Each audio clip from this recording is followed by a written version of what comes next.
sometimes ask, is pride a protest or a party? And the answer is, of course, yes. And why not? Why not rejoice as we resist, dance as we demand change, celebrate as we create community that delights in all of who we are? So bring all of that with you this morning. Bring your policy demands. Bring your glitter. Bring your Supreme Court broken heart. Bring your rainbow socks. Bring the emptiness you feel for our siblings gone too soon. Bring your Gloria Estefan remix. Bring your tender hope for change. Bring your most garish eyeshadow. Bring your spirit tattered and battered by a world that seems insistent on choosing fear and hate. Gather up all these things and bring them here to a place where we don't have to shoulder these burdens or celebrate these joys alone. Come, let us worship together. Our chalice lighting this morning is the Pride Flame by Linda Lee Franson. We light this flame to ignite our hearts and minds, the spark of knowledge that enlightens, the shimmering hope that burns, the blazing love that engulfs our actions, the bonfire of our commitment. We light this flame for those who celebrate themselves, who fear, who hope, who persevere, who support on the side of love for all. We light this flame for those who have been ridiculed, that they may find peace, for those who have fought to marry, that they may celebrate, for those who live in uncertainty in the world, that they may have hope. We light this flame to renew our commitment that no one shall ever again suffer for the right to love. We light this flame to celebrate our kaleidoscope of diversity, working, loving, and living on the side of love. For this, we light this flame.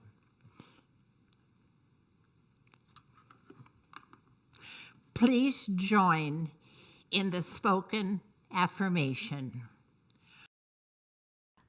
Love is the spirit of this church, and service is its law. This is our great covenant, to dwell together in peace, to seek the truth in freedom, and to help one another. This is our opening thought for Pride by Lois Van Leer. They will march, walk, wheel, dance, shimmy and shake, block upon block of undulating color, flesh, banners, signs, clothing, or lack thereof. Hands raised, hands linked, apart, together, singing, shouting, chanting, silent, joyous, tearful, nervous, afraid, proud, defiant, angry, happy, delirious, tentative, ecstatic, courageous, brave, and free. The stereotype, the unrecognizable, the flamboyant, the ordinary, the parent, the child, the runaway, the lost, the lonely, the found, gay, lesbian, bisexual, trans, queer, intersex, questioning, allies, those who taunt and cheer, their banners of hate 10 feet tall. God made Adam and Eve, not Adam and Steve. Burn in hell. The other slogans, straight but not narrow. I love my gay child, standing on the side of love. One day a year, 1 out of 365, Mardi Gras out of season, festive, bacchanalian, tame, booze, food, shopping. Underneath, there is a history, resistance. It was the marginalized of the marginalized. Drag queens, transvestites, the butch and the femme, who, unlike Rosa Parks, did not sit down, but in their tired rage stood up, rose up, fought back, holding the police captive in the bars they had come to raid. Their weapons, their oppression, their hands, beer bottles, Stonewall. 6 days of riots in New York, June 1969. A year later, a march in Philadelphia, New York, Chicago, LA, San Fran, and now any weekend in June, anywhere around the world, Pride. Why do we march? For those who are not able, for those who have been murdered, for those who are ravaged by disease, for those who are still beaten, still taunted, still harassed, still victims, still targets. Why do we march?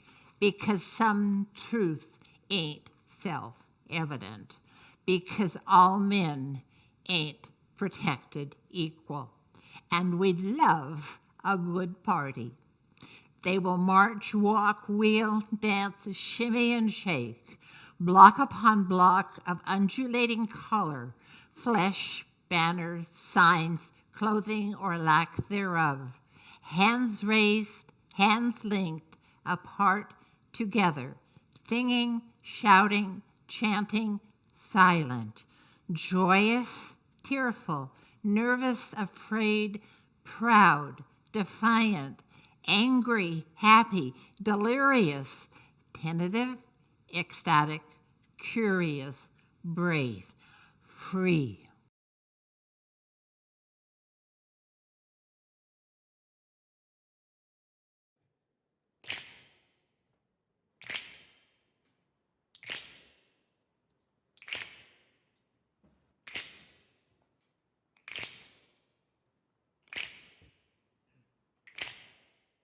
We shall be known by the company we keep, by the ones who circle round to tend these fires.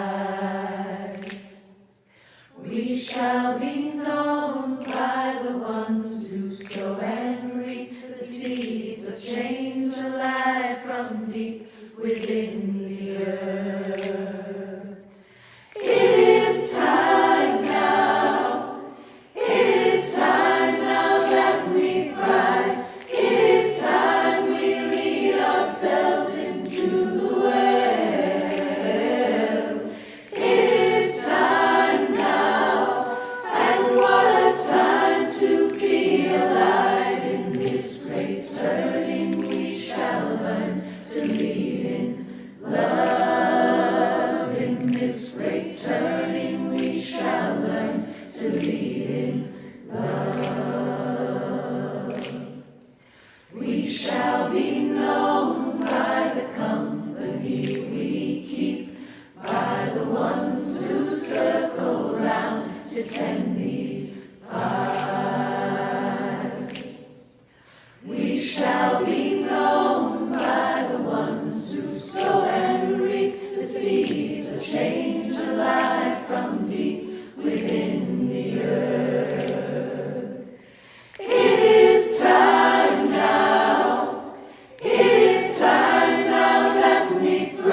For our practices this morning, it is in questioning that we find answers by Helen Rose.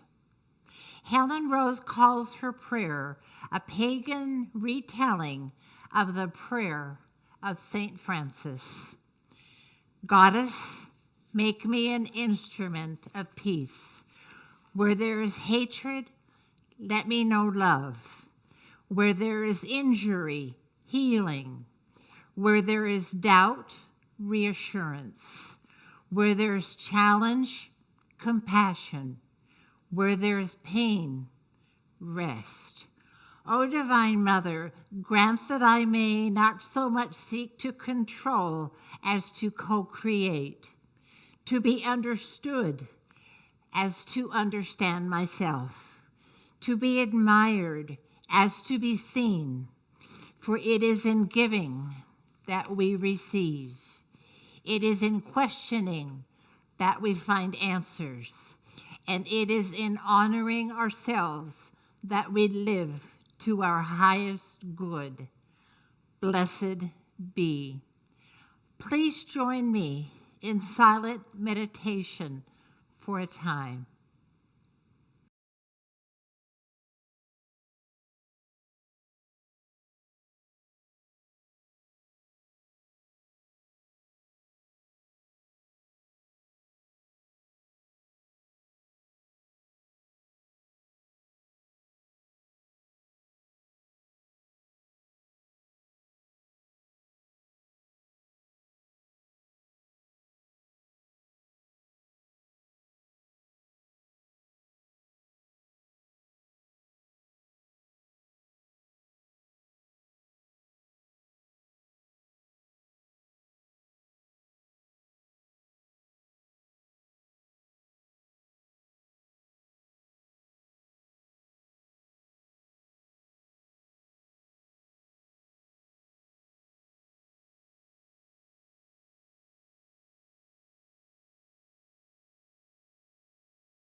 For our reading this morning, we answer the call of love by Julia Corbett Haymayer. In the face of hate, we answer the call of love. In the face of exclusion, we answer the call of inclusion. In the face of homophobia, we answer the call of LGBTQ rights. In the face of racism, we answer of justice for all races. In the face of xenophobia, we answer the call of pluralism. In the face of misogyny, we answer the call of women's rights. In the face of demagoguery, we answer the call of reason. In the face of religious intolerance, we answer the call of diversity. In the face of narrow nationalism, we answer the call of global community. In the face of bigotry, we answer the call of open-mindedness. In the face of despair, we answer the call of hope. As Unitarian Universalists, We answer the call of love. Now, more than ever. Well, on the back cover of your bulletin today from the UCC, you'll see that today we are celebrating what's called Open and Affirming Sunday in the United Church of Christ. Open and Affirming, or ONA, is a designation that proclaims that we are a church that is fully inclusive of the LGBTQ community. And we celebrate Open and Affirming Sunday during the month of June, because as most of you know, June is Gay Pride Month. And we're using the word gay to include all of the LGBTQ community. I have loved just driving and walking around downtown this month and seeing all of the rainbow pride flags up around town. And I want to thank Fritz and Sarah for this beautiful rainbow bunting on our altar today, and Wendy Hamlin for the beautiful rainbow candles. And as I mentioned to you earlier this month, the rainbow fabric that has been draping our front doors this month is a gift from Greg and Steve. And that fabric was a part of the world's longest rainbow pride flag, which was carried down the streets of New York City for the 25th anniversary of Stonewall. Now, as most of you know, this weekend we're celebrating the 50th anniversary of Stonewall, which is what most people point to as the birth of the gay rights movement. Now, many years ago, our little church here in Douglas, Michigan, declared itself to be an open and affirming church. And we put up a sign out front that said, "All are welcome, no exceptions." Now, today in 2019, many churches have signs that say, "All are welcome." We could go for a drive around here and visit, and you'll see most of the churches say, "All are welcome." And if you talk to them, they'll say, "Yes, our church welcomes gay people." But then you'll ask them, "Well, does your church marry gay people? Does your church hire gay people? Can gay people be leaders in your church? Can they teach Bible study and lead the youth group? Does your church ordain gay people?" And the answer that you usually get to all of those questions is no. That's discrimination. Look up the word discrimination in the dictionary, and that's exactly what it is. Think about it. If a church said, "All black people are welcome to come to our church, but we won't marry you, we won't ordain you, we won't hire you, you can't be a leader here," why would any black person go to that church? Why would anyone go to that church?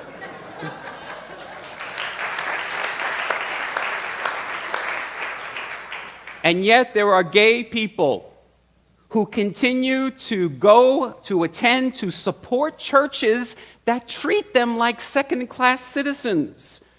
And there are people who claim to be allies of the gay community, supporters of the gay community, and they still continue to attend and support those churches. Now, some of these very people say, "I'm boycotting Chick-fil-A, and I boycott Hobby Lobby, and I boycott the Salvation Army because they discriminate against gay people." And yet each and every week, they're putting money in the collection plate of a church that discriminates against gay people. I am very proud that this church, Douglas UCC, in Little Douglas, Michigan, is one of the very first open and affirming churches in the United States. We became open and affirming in 1989, which means today is our 30th anniversary of being open and affirming.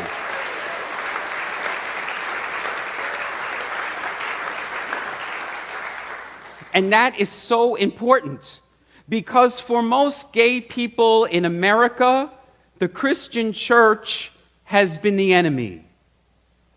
If you talk to most gay people who grew up Christian, they will tell you that it is the Christian church that is the place that has most deeply wounded and scarred them.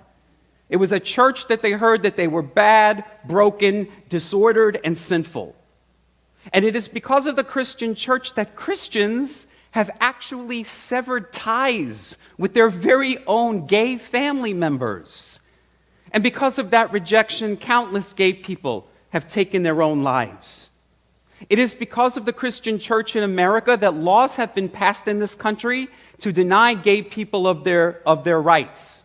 In fact, just since 2018, the rich and powerful Christian right has introduced more than 200 anti-gay bills. So you can understand why, for gay people in America, the Christian church has not been a very loving, welcoming, and inclusive place. Now, 30 years ago, when this church became open and affirming, I was a religious brother in the Catholic Church. And I left the Catholic Church because it treated gay people like second-class citizens. But during that time, I have devoted much of my time to building a bridge between the Christian community and the gay community. I wrote a book about it.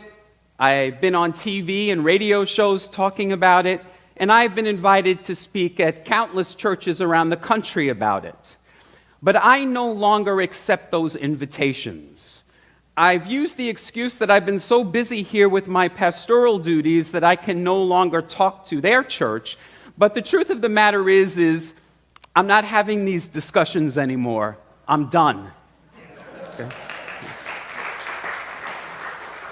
It is 2019, and there are still churches that are debating and discussing whether people like me are worthy of being fully included in their church.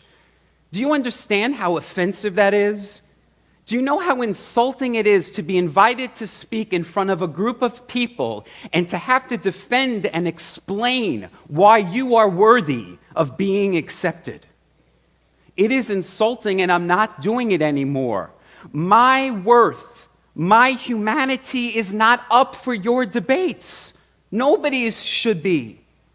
And yet we see these denominations, the Methodist Church, the Reformed Church, the Catholic Church, having discussions after discussions, year after year, debates after debates about whether or not we are worthy. And most of it is based on just 2 lines of the whole Bible. 2 sentences. The sentences say, man shall not lie down with man as he lies down with woman, and a man who lies down with a man is an abomination and should be executed. Those are the only 2 lines from the entire Bible that explicitly reference homosexuality. And those 2 lines are part of a whole series of purity codes from the book of Leviticus. These laws outlawed a lot of unclean things. So, for example, it said that you could be executed if you wore a clothing made of 2 fabrics, or if you got a tattoo, or if you worked on Sunday. It said that you couldn't eat shellfish. It said that a woman could be executed for adultery. A bride could be executed on her wedding night if she was found not to be a virgin. And it said you could even execute unruly teenagers.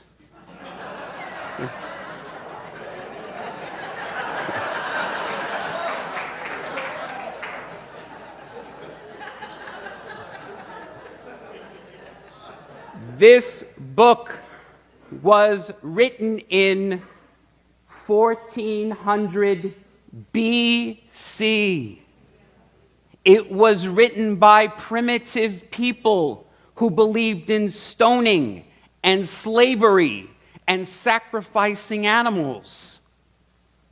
We have evolved since then. We no longer follow any of those things anymore. We dismiss all those other purity codes in Leviticus, but we're still holding on to those 2 gay ones. We have evolved, times have changed, and what was once considered an abomination has also changed. You know, people have used Scripture, Christians in America have used Scripture to justify slavery. They've pointed to Scripture to keep the races separate. They've pointed to Scripture to subjugate women, to keep women out of leadership positions in the church. And now they're doing it to reject gay people. And it's wrong. and we need to call it out. Now, some of you may say, well, Pastor Sal, that's not very nice. We live in America. It's a free country. If people want to discriminate against gay people, they should discriminate against gay people, and we should just be nice, and we should just say, it's okay. That's not following the way of Jesus. Because Jesus called out the people who were pointing to Scripture as the letter of the law. You know, Jesus reserved his greatest criticism for the scribes and the Pharisees, the biblical scholars who says it says this in the law. That's who he reserved his greatest criticism for. His next level of criticism was for political leaders and the rich and the powerful. He called them out, and he called them hypocrites. But do you know who Jesus never criticized? Not once. Gay people. Not one time. Now, homosexuality was well known in the ancient world, years before Jesus was born. And yet Jesus, in all of his teachings about multiple subjects, he never once mentioned homosexuality. Not one time. Now, he said a lot about divorce and adultery and being rich. Never said anything about gay people. So it makes you wonder, if being gay is such an abomination that somebody should be executed for it, don't you think Jesus would have at least said one thing about it? Jesus said absolutely nothing, and that's why it infuriates me to hear Christians in 2019 say they can't bake a wedding cake for a gay couple because Jesus said so. Jesus said nothing about it. Okay? We need to call it out. It is not unkind of us to do that, and it is not unchristian for us to do that. We are a people who speak truth, and we are people who are working for justice. Now, you may say, well, Pastor Sal, things are much better now, aren't they? I mean, we have marriage equality. And that is true. We have marriage equality. But you know, that same rich and powerful group of Christians that is influencing all of these bills, you know, there's a group of them that's working really hard right now to overturn Roe versus Wade. And they're also working really hard right now to overturn marriage equality. Please don't be blind to that. It is happening. You also know that in our very own state of Michigan, somebody can be fired from their job, they can be denied employment, denied housing, and denied service simply for being gay. It's totally legal.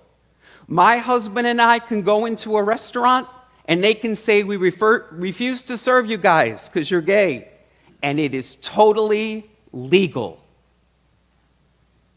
Also, in the past few months, as Dale mentioned to us last Sunday, more than a dozen transgender women of color have been murdered in the United States. So if you think, now that we have marriage equality, we don't need pride anymore, you're wrong. We need pride now more than ever. Now, back in February, some of you were here at Carl Jennings' funeral when I, at this pulpit, said that the gay community here needs to be visible and that our allies need to be vocal. And I gave you some suggestions about how we could make that happen in Saugatuck, Douglas. And in just 4 months' time, we have had our very first ever Pride event. The cities of Saugatuck, Douglas, and Saugatuck Township, all three of them, for the very first time ever, have officially declared June as Gay Pride Month. We have seen more pride flags up around town than we've seen in recent years, and now Douglas has a permanent rainbow crosswalk, and Saugatuck has a permanent rainbow sidewalk. You made those things happen. People in this room did that. There are far too many of you for me to name. You made those things happen. That's what I say when we talk about being the church. It is so important for us because those symbols of visibility mean a lot to people. Not just to the kid who hears at church that he's bad and broken, or not just to the transgender person who feels like my family kicked me out and there's nowhere I belong. It's a symbol to all of us when we see those rainbows. It lets us know that this is a community that welcomes everyone, but also affirms and celebrates everybody too. Now, the rainbow, as we heard in our first reading from Genesis this morning, is actually a symbol of our union with God. And I love that it's the symbol of my faith, and it's also a symbol of my being part of the gay community as well. It's such a beautiful symbol. Remember, the book of Genesis is the very first book of the Bible. After God created everything, and remember, God said everything was good. When God created you, God said it is good. Not it is bad, broken, sinful, disordered. God said it is good. Well, after God created everything, God said, I'm going to make a symbol in the sky. And every time you see it, I want you to be reminded of my love for you, of my pact, of my promise, of my covenant for you. And that's why we gather together here every Sunday, to remember that pact, that covenant, that love. That's what the word worship means. That's what we're doing every week. And we're also here each and every Sunday so that we can come out to be more and more of who God created us to be. All of us, regardless of our gender identity or sexual orientation, we still keep parts of ourselves hidden. The purpose of the spiritual life is to come out to more and more of who God created us to be, to die to the old self and to be the new self, to be the light. That's why gay people, when they come out of the closet and they live their full, authentic life, they become spiritual teachers for all of us. And they demonstrate to us what it means to really shine your light, to be that light that Jesus was talking about in today's gospel message. He said, no one takes a light and hides it under a bowl. You put it up on a stand for everybody to see. That's what Open and Affirming Sunday is. We're saying to everybody, shine your light for all of the world to see. So on this Open and Affirming Sunday, let all of us recommit ourselves to that. And let us continue to be a people who speak truth and work for justice in our churches and in our nation, so that all people are allowed to live fully, love wastefully, and have the courage to be all that God has created them to be. Namaste.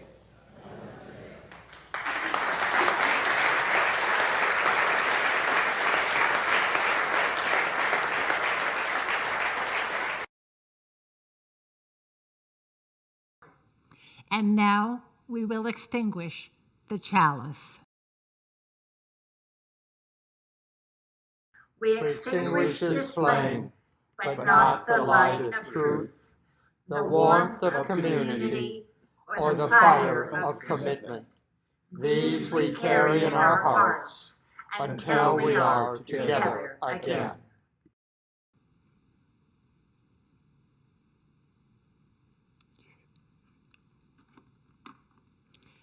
Parting Thought, Chalice Extinguishing by Brian Keeley. The chalice is now extinguished, but its light lives on in the minds and hearts and souls of each one of you. Carry that flame with you as you leave and share it with those you know, with those you love, and most especially with those you have yet to meet.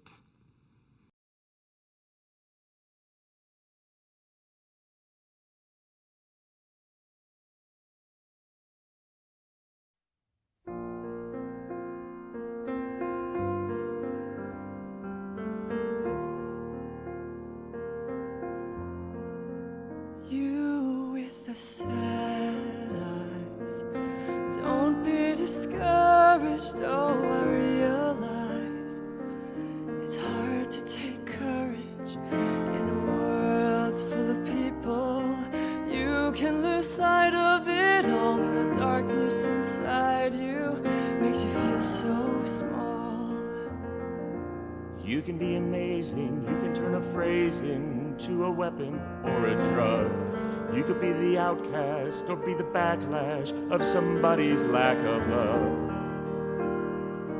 But I wonder what could happen.